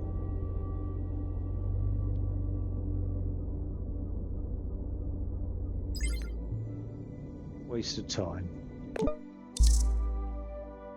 I got another job for you. Tough one this time. Am I going to get myself into trouble with this one? Just skip that conversation. Drop-off point in Westerhaven. get to the drop-off point in Westerhaven. There's nothing about picking up a trailer though, is there? So this is odd.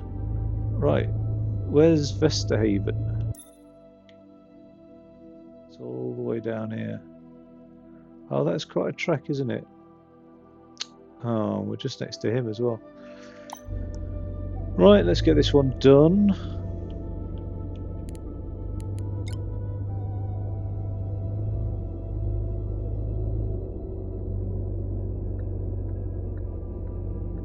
Only 2 minutes to get there. I'm sure we'll be fine.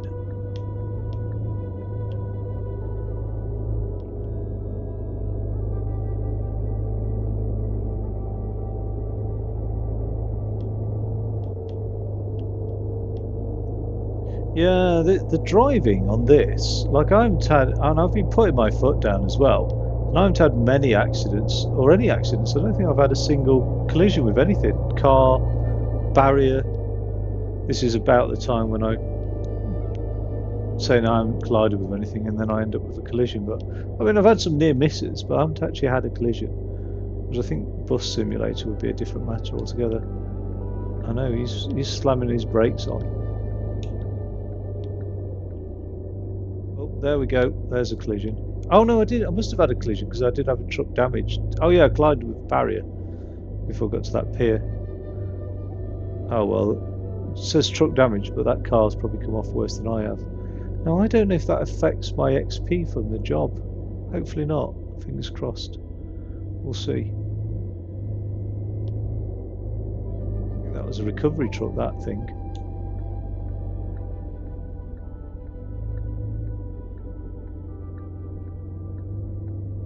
I used to live, when I lived in Birmingham, I used to live opposite a recovery guy.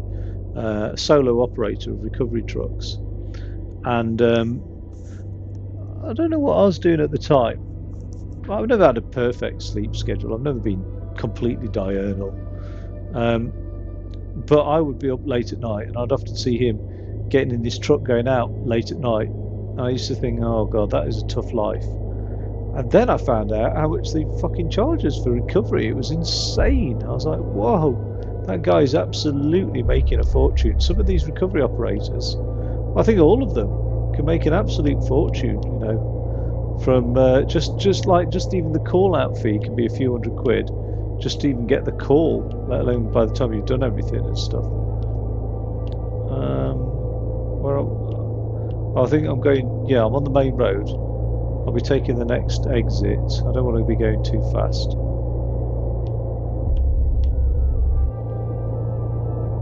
I don't want to mention about how well I've been driving and not had any collisions, because that inevitably results in a collision.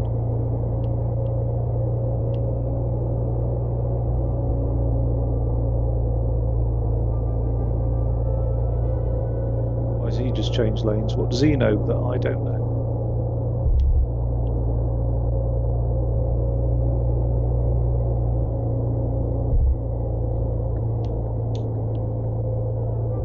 Tell me I'm coming off here. Probably am, aren't I? Yeah.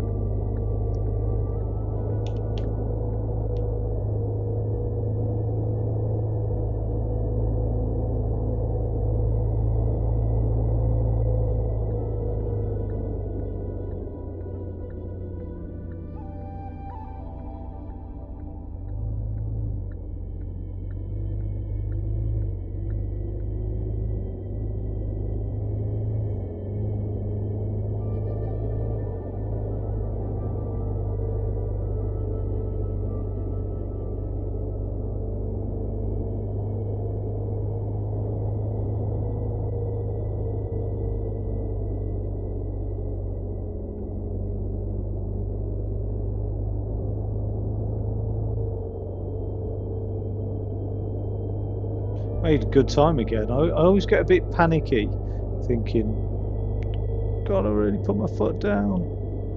But actually, again, it's not been too bad. Can't believe the speed limit on this road is 75 miles an hour. That seems a bit extreme to me. And it is in miles per hour, not kilometres as well.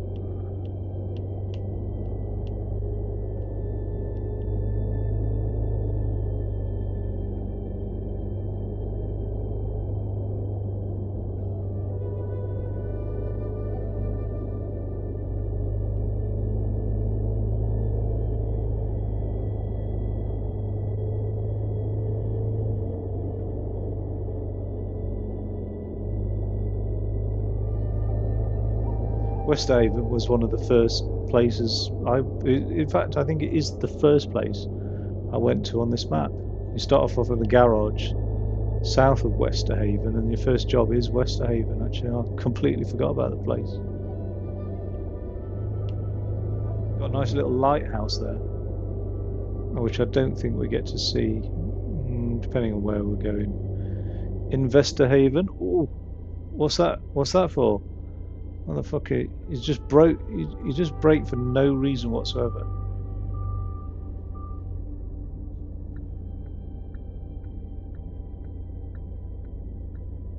Good job. I was sort of loosely paying attention. Oh, it's a collision. Yeah, it's an insurance job. That is a huge. I think something like, isn't 30% of car insurance attributed to people doing fraudulent insurance things like that? 30% of your car insurance costs. And car insurance has gone up on average in the UK 65% this year compared to last year. 2/3 of the price is increased. I managed to get mine negotiated, and it wasn't hard, but it wasn't, it took time anyway, but for a 30% increase. And I was like, I'm not happy with that. But then when I started to see that other people are like 65% is the average increase, and people pay more for a renewal, a 30% increase in today's climate isn't bad at all, really. But what annoyed me was I phoned up the guy. I mean, I've got 6 years, like the maximum no claims discount, no claims bonus or whatever. Doesn't get higher than 6 years, really, in the industry. And I phoned up the guy, and he was like, have you got a quote from anywhere else? I said, I'm going to cancel. I didn't like mess around or anything like that. I was just like, oh, I'm going to cancel. And he was like, oh, can I ask why? And I said, oh yeah, I found a better quote. And he was like, can you tell me what that quote is? So I told him, and he said, there's good news for you today. We can match that quote. And I was like, are you joking? What? Just like by coincidence, you run it through your computer, you come out with the same numbers as that quote. It's like, yes. I was like, no, it doesn't work like that, and it doesn't work like that. I said, I'm going with this other company unless you can beat the quote. Well, it wasn't a like for like, if I'm honest. It was completely, you know what I mean? I was like £300 more excess. There was loads of other shit on that was just like not appealing. You know what I mean? Reduced personal injury. Everything was like bare minimum on that quote. And I was like, only if you could better it. And he was like, no, I cannot better it. I can only match. And then basically, that's my attempt at, I think it was a Nigerian accent, which is terrible.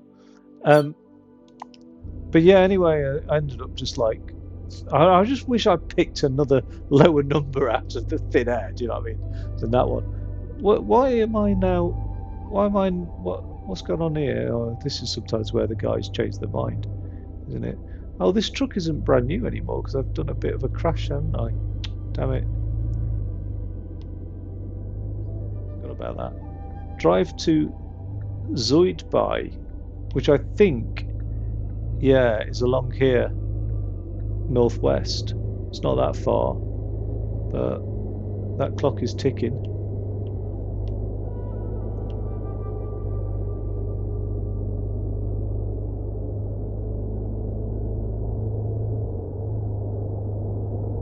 Doing 50 and a 20. Doing 60 and a 20, Christ.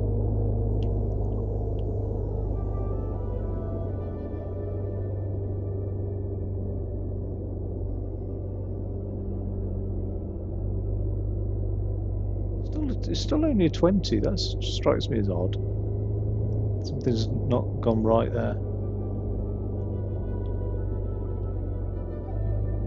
What I don't get is why the insurance industry hasn't moved, like the government hasn't moved to making black box recordings in cars absolutely compulsory.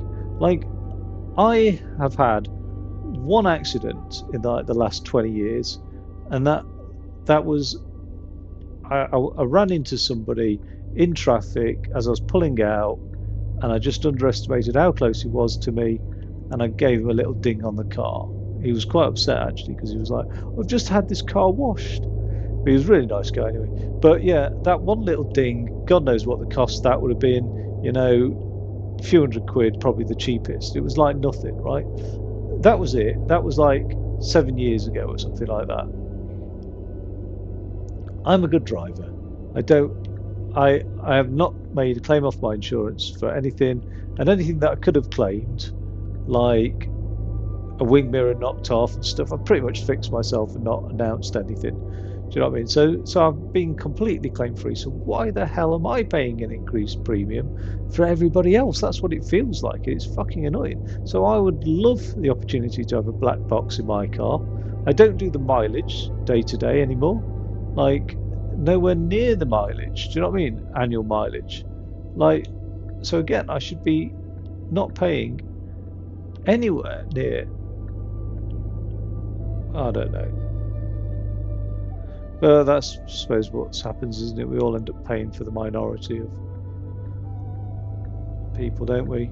Like council tax, you know, loads of that goes on just a few problematic families, while the social aspects of the council tax. Attach the trailer to your truck.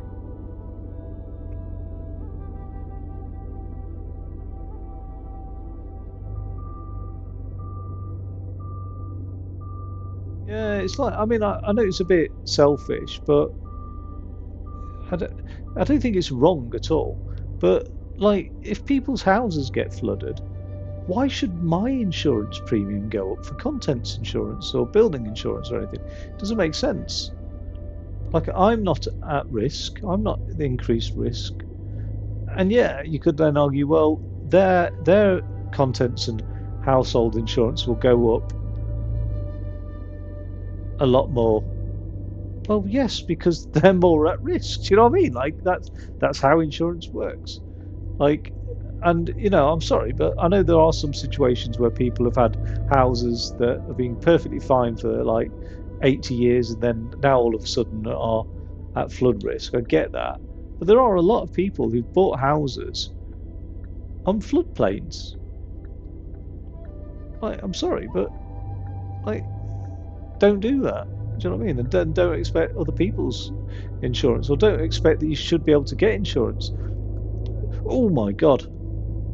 I think it's perfectly legitimate for an insurance company to refuse insurance to somebody if they're too at risk. I mean, at the end of the day, these are businesses geared towards making a profit. And if you look at a customer and think they are unprofitable, then yeah, just flat out refuse. But I think if they ever mandate insurance companies to accept every customer, all they end up doing is then saying, well, we'll give you a premium price that is just unsustainable.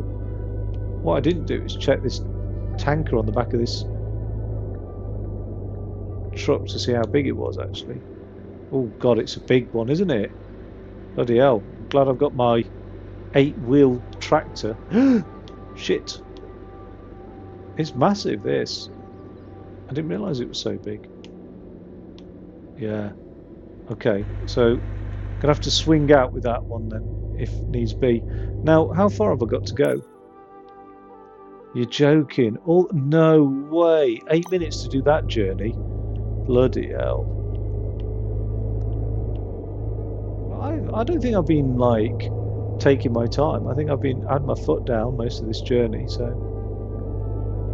9 minutes to do the journey.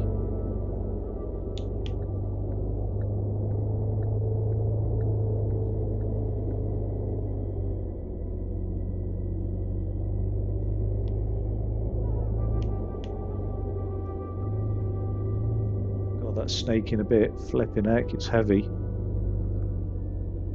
It's throwing the truck around.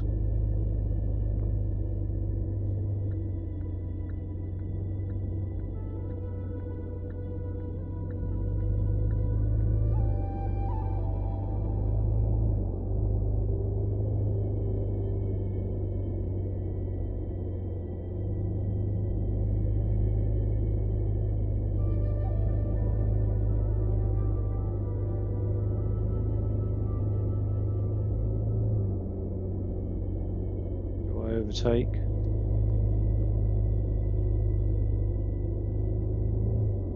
Oh, it's weird. It's saying it's a 20 now, but when I was coming down here, it's saying 75 on the sat nav. So I don't understand it. One thing that's going to be of concern to me is my stamina, which is low at the moment.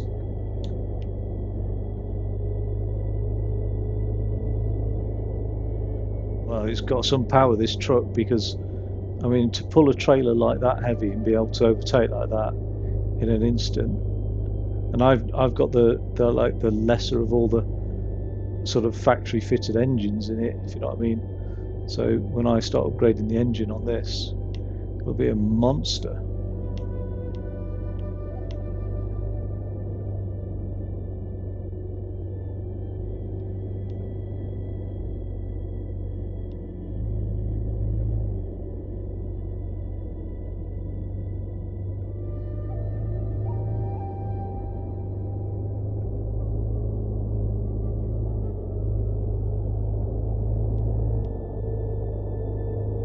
Look at that, just absolute ease to overtake there.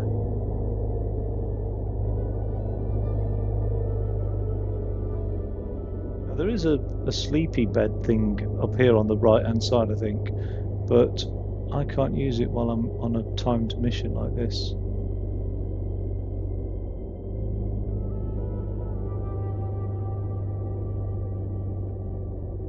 I don't want to overtake with all these junctions knocking around.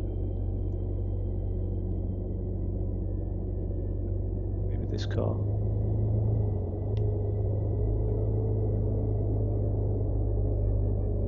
Okay, so I'm coming on the motorway on the other side, heading northbound.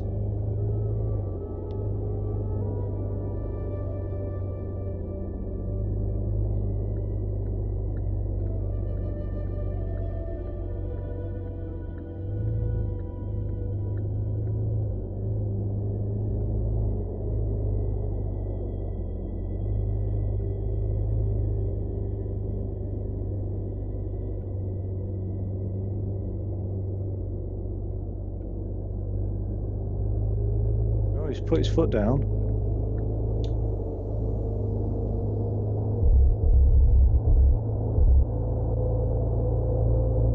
Okay.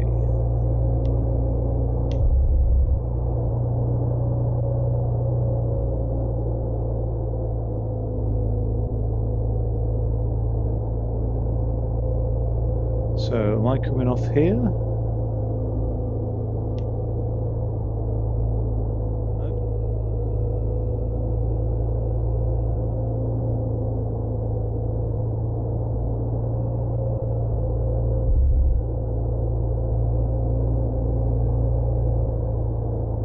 Out here? Nope.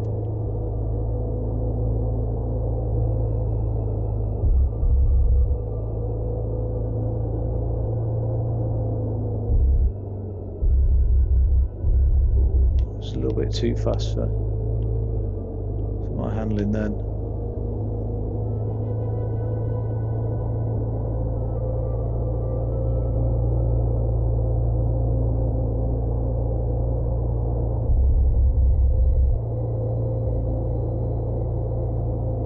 Saying low stamina again.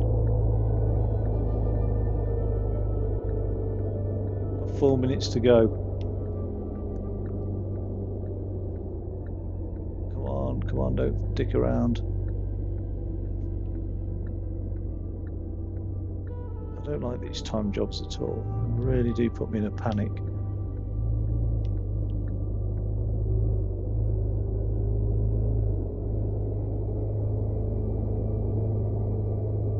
Hopefully this is just across the river now, which is a straight drive, I think.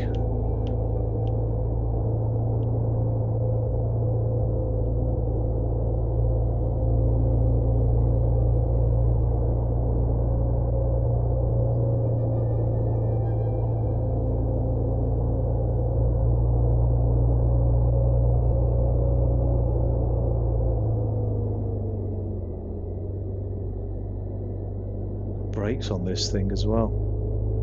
Bloody hell. It's an absolute pleasure to drive this monster. I wasn't sure about it, but it is. It's a real pleasure.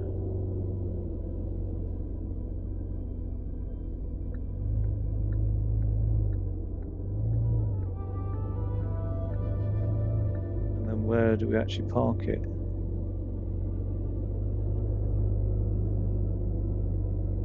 Two minutes, 40 seconds. Oh. Oh yeah, here.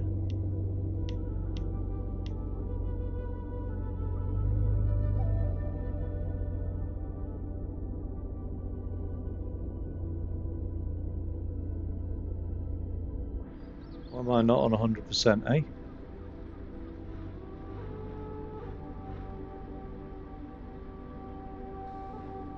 Lost percentage points there. Oh.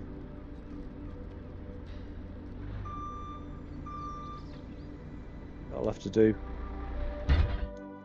Don't tell me I've been given £65, £72. Oh no. I don't know what the 72 quid was for though.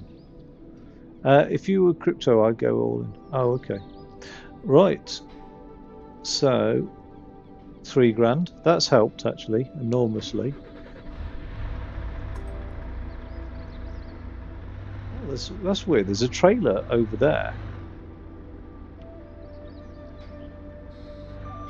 I haven't got a job on, so I don't know why I've got a trailer highlighted there. It's a bit strange.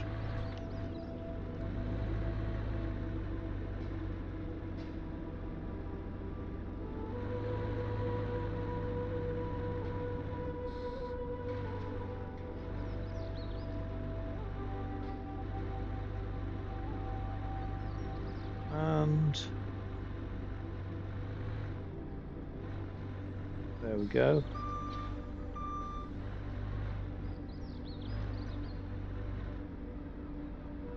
Nicely done.